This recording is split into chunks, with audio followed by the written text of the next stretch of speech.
যেমন মায়ের ঘরে প্রত্যাবর্তন করেছিলেন, ঠিক আমরাও এই জাগতিক জগতে এসে সংসার খেলাটা খেলতে খেলতে যখন আমাদের অন্তিম বেলাটা চলে আসবে, সমস্ত খেলা ছিন্ন করে আমাদেরও যেতে হবে কোথায়? আপন ঘরে। যেখান থেকে এসেছিলাম সেখানেই ফিরে যেতে হবে। যেমন ভগবান শ্রীকৃষ্ণ মায়ের ঘরে ফিরে আসলেন, আমাদেরও আবার যেতে হবে। তো মানব জীবনের আমাদের এই জীবনে অনেক ঘটনাই কিন্তু ঘটে থাকে, তাই না? আমাদের মানব জীবনটা হচ্ছে ঘটনাবহুল। ঘটনাবহুল না? এই জীবনে আমাদের অনেক ঘটনাই ঘটে থাকে। তো সবচেয়ে দুইটা ঘটনা গুরুত্বপূর্ণ, সবচেয়ে দুইটা ঘটনা খুব গুরুত্বপূর্ণ। এটা ঘটবেই প্রত্যেকের জীবনে। একটা হচ্ছে এই জগতে আসবার, আর একটা হচ্ছে এই জগৎ থেকে চলে যাবার। তো আসার পালাটা আমাদের শেষ, এখন শুধু বাকি রয়েছে যাবার। তো ভগবান শ্রীকৃষ্ণ কেমন করে মায়ের ঘর থেকে বনে গিয়ে মুঠো খেলা খেললেন, এটা যেমন আমরা দেখবো, ঠিক তদ্রুপ আমরাও মানব জাতি এই সংসার, এই পৃথিবীতে এসে সংসার খেলা খেলতে খেলতে কিভাবে আমরা শেষ বিদায় নিতে পারবো সেটাও প্রত্যক্ষ করব। ভগবান খেলেছিলেন নবলক্ষ ধেনুয়ে, আর আমরাও পুঁজি করে এসেছি নববিতা ভক্তি স্বরূপ নবলক্ষ গোধেনুয়ে।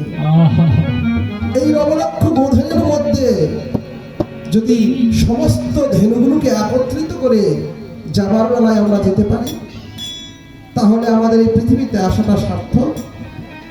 আর যদি গোধেনুগুলোকে হারিয়ে ফেলি, আমাদের এই পৃথিবীতে আসাটা ব্যর্থ হয়ে যাবে। তা আসুন আমরা ভগবান পরমেশ্বর শ্রীকৃষ্ণের সেই গমন গোষ্ঠ লীলাটা স্মরণ করবো। তার আগে আমরা গৌর চন্দ্রিকাটা একটু আস্বাদন করব। প্রশ্ন আসে, আমরা গৌর চন্দ্রিকা আস্বাদন করবো কেন? প্রত্যেক লীলার আগে আমরা আগে গৌর চন্দ্রিকা আস্বাদন করি, তাই না? তো গৌর চন্দ্রিকাটা আস্বাদন করবো কেন?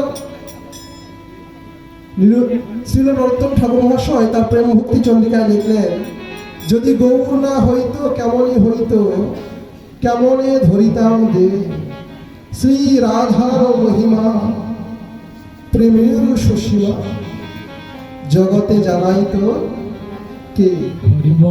এই যে রাধা গোবিন্দের যে অপ্রাকৃত লীলা, যে লীলাগুলো আমরা এখন শ্রবণ করি, গমন গোষ্ঠই বলেন, সূর্য পূজাই বলেন, অপরাহ্ন লীলাই বলেন, হ্যাঁ, যতগুলো লীলা রয়েছে ভগবানের, এই লীলাগুলো সম্পর্কে আমরা কেউ জানতাম না যদি গৌর হরি এই লীলাগুলো প্রকাশ না করতেন। আর কি? কলির আরাধ্য ভগবান হচ্ছে শ্রীমান গৌর সুন্দর। ভক্তি শাস্ত্র উদ্ধৃতি দিয়ে বললেন, গগনে অর্থাৎ আকাশে চাঁদ উদিত হলে যেমন রাতের সমস্ত অন্ধকার দূরীভূত হয়ে যায়, তেমনি কোন কৃষ্ণ ভক্তের হৃদয় আকাশে যদি আমার গৌর চাঁদের উদয় না হয়, তাহলে তার হৃদয়ের অন্ধকার দূরীভূত হয় না। তো আসুন কলির আনন্দ ভগবান শ্রীমান গৌর সুন্দরের গৌর চন্দ্রিকা স্মরণ করতে করতে আমরা ব্রজের সেই মাধুর্যমণ্ডিত লীলা শ্রীমান আমার রাধা গোবিন্দের, হ্যাঁ, গোষ্ঠ বিহারী গোবিন্দের গমন গোষ্ঠ লীলাটা শ্রবণ করব। তো সবাই মিলে একটু আমার গৌর নিতাইয়ের নামে জয়ধ্বনি দেব। জয়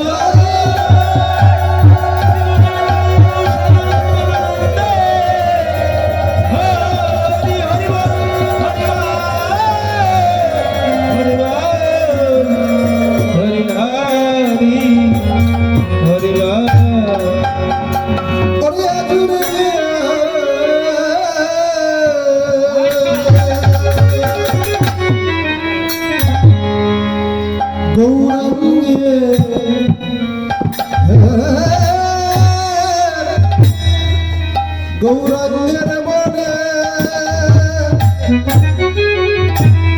মনে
ডাকিল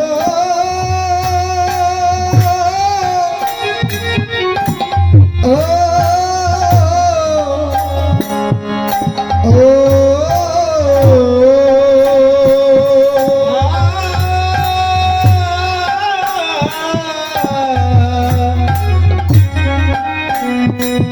ওরে ধবলে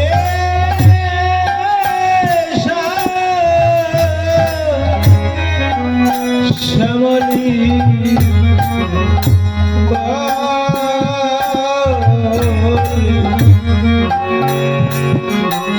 তোর আমার সাগরে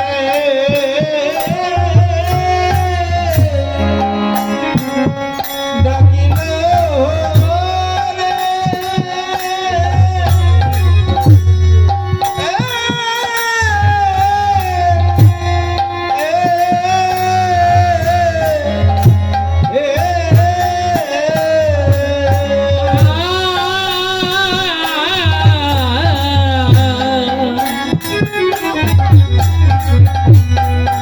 ওরে ভাবলিশা শ্যামলে বলে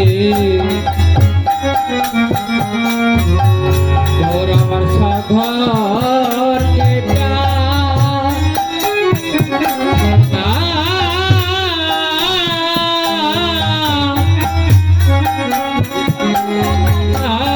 ডাকিল রে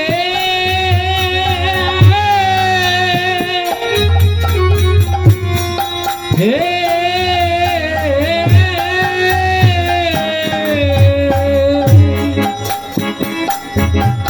আজ গৌরামা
কৃষ্ণ সচিদানন্দ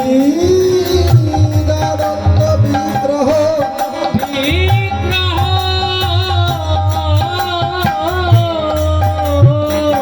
অনাদি আদি গোবিন্দ সর্বকারণে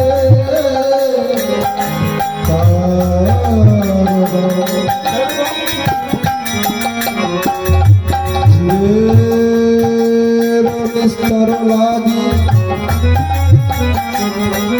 নন্দ সুত হরি ভবনে প্রকাশ হইল গুরুরূপ ধরি যারে দেখে তারে বলে দন্তের তৃণ ধরি আমারে কিনিয়া লাও হে কলির জি একবার বদন ভরে সবাই বলো হরি হরি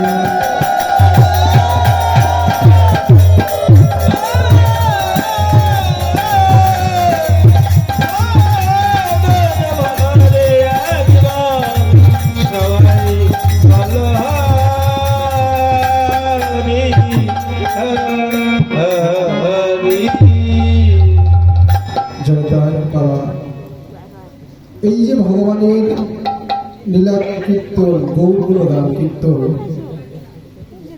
এই কীর্তন সম্পর্কে আমার তেমন কোনো বিদ্যা পাণ্ডিত্য জ্ঞান কিছুই আমার নেই। এই লীলা পরিবেশন করবার মতো ক্ষমতা যোগ্যতা বা পাণ্ডিত্য কিছুই আমার নেই। তবে শুনেছি শাস্ত্র রয়েছে যাহা সাধ্য নয় তাহা সাধ্য হয় যদি বৈষ্ণবের কৃপা হয়। কেননা বৈষ্ণবের কৃপা ব্যতীত কোন কার্য সিদ্ধ নয়। তো আপনারা কৃপা করে যতটুকু বলাবেন ততটুকুই বলতে আমি সমর্থ। এ বলার মাঝেও অনেক ভুল ত্রুটি বিচ্ছুতি রসবাস হয়ে যাবে, সেগুলো নিজেও চরণের দাস মনে করে ক্ষমা সুন্দর দৃষ্টিতে দেখবে। যোগ্যতার মাপকাঠিতে যদি আপনাদের সঙ্গে আমার যোগ্যতার তুলনা করা হয় বাবা, তাহলে বলবো আপনাদের মতো শুদ্ধ বৈষ্ণবের চরণের জুতা বহনের যোগ্যতা আমি নিতান্তই ক্ষুদ্র। দেখুন বাবা, পথের ধারে কত ল্যাংড়া লোক খঞ্জ করে থাকে ভিক্ষা লাভের আশা, কতজনার পা হাত ধরে মিনতি করে 2টা পয়সা ভিক্ষার জন্য। তো সবাই কি তাকে ভিক্ষা দেয় না? পথের ধারে যে ফকিরগুলো পড়ে থাকে সবাইকে দেয়? ওই রাস্তা দিয়ে অনেক লোক যাতায়াত করে, সবাই দেয় না। যাদের অন্তরে একটু করুণা হয়, কৃপা হয়, ওই ভিক্ষুককে দেখে তারা 2-4 পয়সা দিয়ে তাকে সাহায্য করে। তো বাবা, আমার তো ভক্তি নেই, শ্রদ্ধা নেই, আপনাদের আছে, আপনারা পরম বৈষ্ণব। তো ওই ন্যাংরা লোক খঞ্জর মতো আপনাদের ভক্তি রাস্তার এক পাশে চলে রইলাম। আমাকে দেখে, আমার মতো অধমকে দেখে যদি আপনাদের হৃদয়ে কিঞ্চিত পরিমাণ করুণা হয়, একটু চরণের ধুলো দিয়ে আশীর্বাদ করবেন। আমার সকল মান অভিমান আপনাদের চরণে অঞ্জলি দিলাম, দিয়ে ভগবতের চরণ ধুলাই দিলাম। গড়া ভক্তের চরণ ধুলাই দিলাম গড়া করে। হরি ভক্তের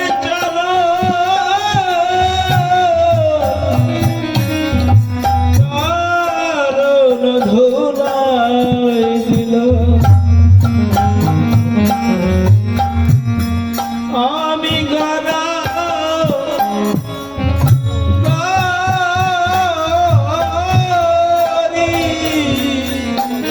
সকল মানব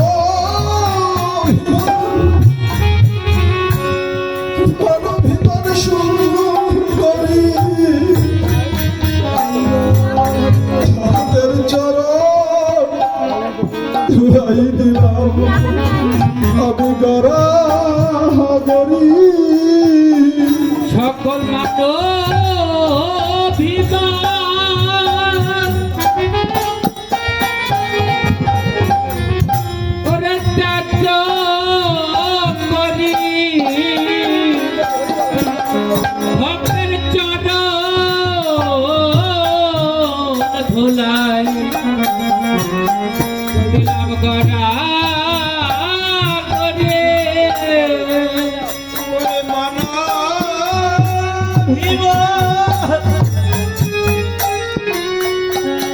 আমি শূন্য করি ভক্তের চরা ধুলা দিল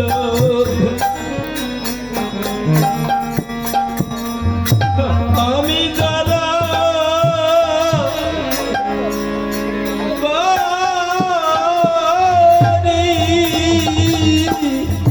ওরে সকল মানবিমান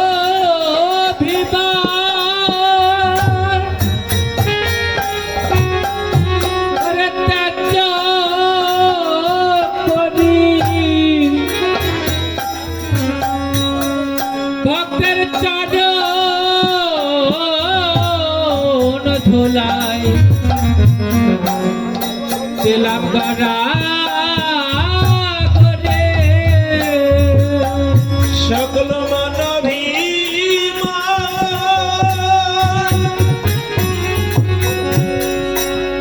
আমি শূন্য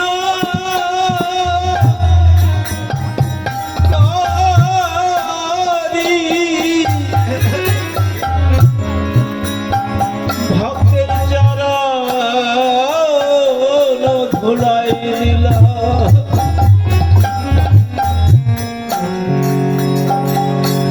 আমি গলা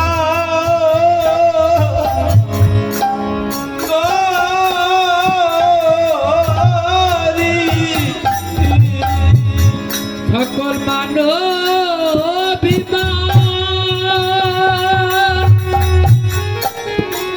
ওরে ত্যাগ করি ভক্তের ধুলায় দিলাম আমি গড়া করে বলি আর কি ভাগ্য হয় কি না ওরে আমার আর কি ভাবতে আমার হয় কি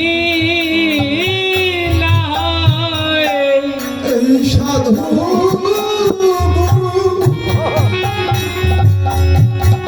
বৈষ্ণব সঙ্গ আমার আর কি ভাগ্যে হইবা না হয় ওরে সাধু গৌর ওরে সঙ্গ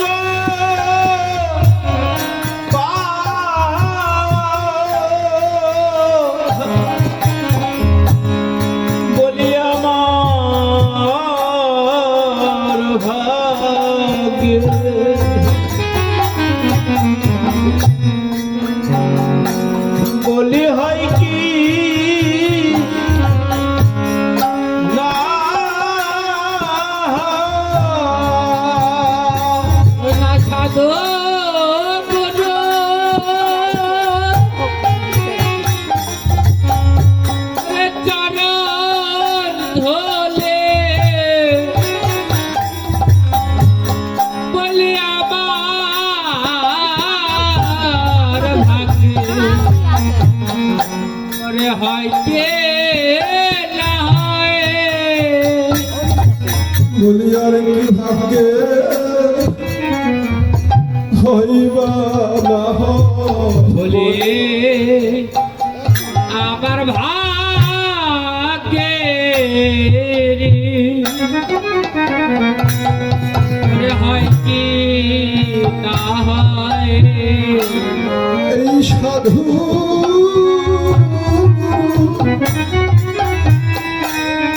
বৈষ্ণব সঙ্গ সৌভাগ্যের ফলে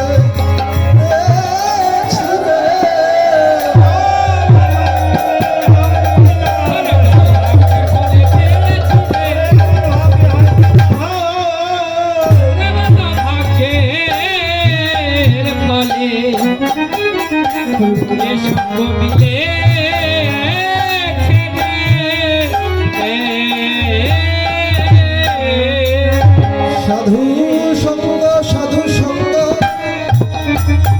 সর্বশাস্ত্রে কয় লবমাত্র সাধু সঙ্গ জীবের সর্বপ্রাপ্তি হয়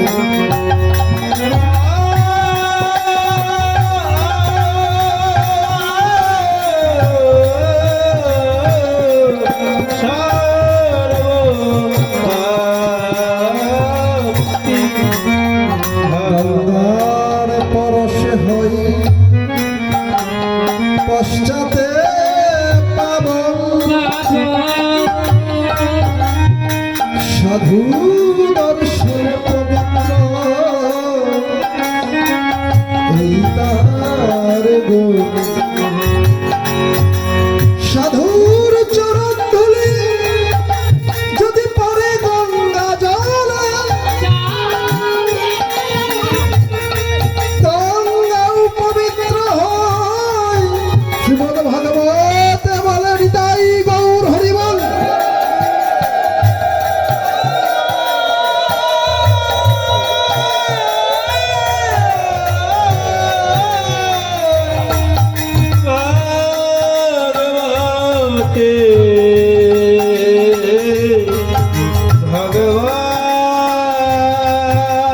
ভগবতে ভগবতে গানে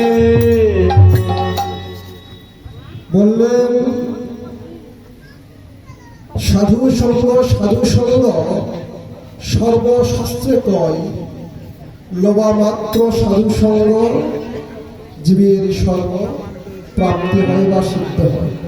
বাবা, অনেকের প্রশ্ন থাকে, ও মায়েরা, অনেকেই এই কথা হরহামেশাই বলে থাকে, বাবা আমি যদি সাধু সঙ্গে না যাই, একা একা ঘরে নাম করি, ভগবানের সাধন ভজন করি, তাহলে আমার কি সাধন ভজন হবে না? অনেকে কিন্তু এই কথা বলে থাকে, হরহামেশাই বলে থাকে যে সাধু সঙ্গে আমি কখনো যাব না, কিন্তু আমি একা একা গৃহে বসে নাম করবো, তাহলে কি আমার সাধন ভজন হবে না? শাস্ত্রে বললেন না, হবে না। কেন হবে না? বললেন হৃদয়ে যদি কিঞ্চিত পরিমাণ হিংসা থাকে, তাহলে ঈশ্বরের নিদর্শন হবে।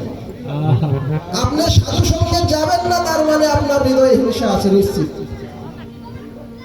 আপনি সাধু সঙ্গে যাবেন না, আপনার হৃদয়ে হিংসা আছে। আর হিংসাযুক্ত হৃদয়ে কখনো ভগবানের নিদর্শন হবে না। আর শাস্ত্র বললেন কৃষ্ণ ভক্তির মূল হয় সাধু সঙ্গ। যতক্ষণ পর্যন্ত আপনি সাধু সঙ্গে না আসবেন, ততক্ষণ পর্যন্ত আপনার হৃদয়ে কৃষ্ণ প্রেম ভক্তি লাভ হবে না। আবার অনেকে আর একটা কথা বলে থাকে, হরহামেশাই বলে থাকে, বাবারে তোমরা এই যে কীর্তনীরা আসন করে উঠলে অন্য কোনো কথা নেই, অন্য কোনো নাম নেই, এই সাধুদের চরণ ধরে নিয়ে টানাটানি করো, তোমাদের আর কোনো কথা নেই, আর কোনো কথা নেই, এই আসন করে উঠেই সাধুদের চরণ ধরে নিয়ে টানাটানি করো কেন? বাবা, এই যে সাধুদের চরণ ধুলি, এর যে কত মূল্য ভাষায় প্রকাশ করতে পারে, শাস্ত্র নিজেও এর ব্যাখ্যা দিতে পারে না। শাস্ত্র নিজেও এর ব্যাখ্যা দিতে পারলেন না। গঙ্গা ভাগবতশাস্ত্র বর্ণনার দিকে বললেন, সাধুদের চরণ ধুলি যদি পরে গঙ্গা জলে। আমার কথা নয় মা, ভাগবত শাস্ত্রের কথা। আমরা গঙ্গায় যাই স্নান করার জন্য, দেহটাকে শুচি পবিত্র করার জন্য, পাপ মুক্ত করার জন্য, তাই না? কিন্তু ভাগবত শাস্ত্র বললেন, বাবা ওই গঙ্গাও পবিত্র হয়ে যায় যদি বৈষ্ণবের চরণ ধুলি গ্রহণ করে।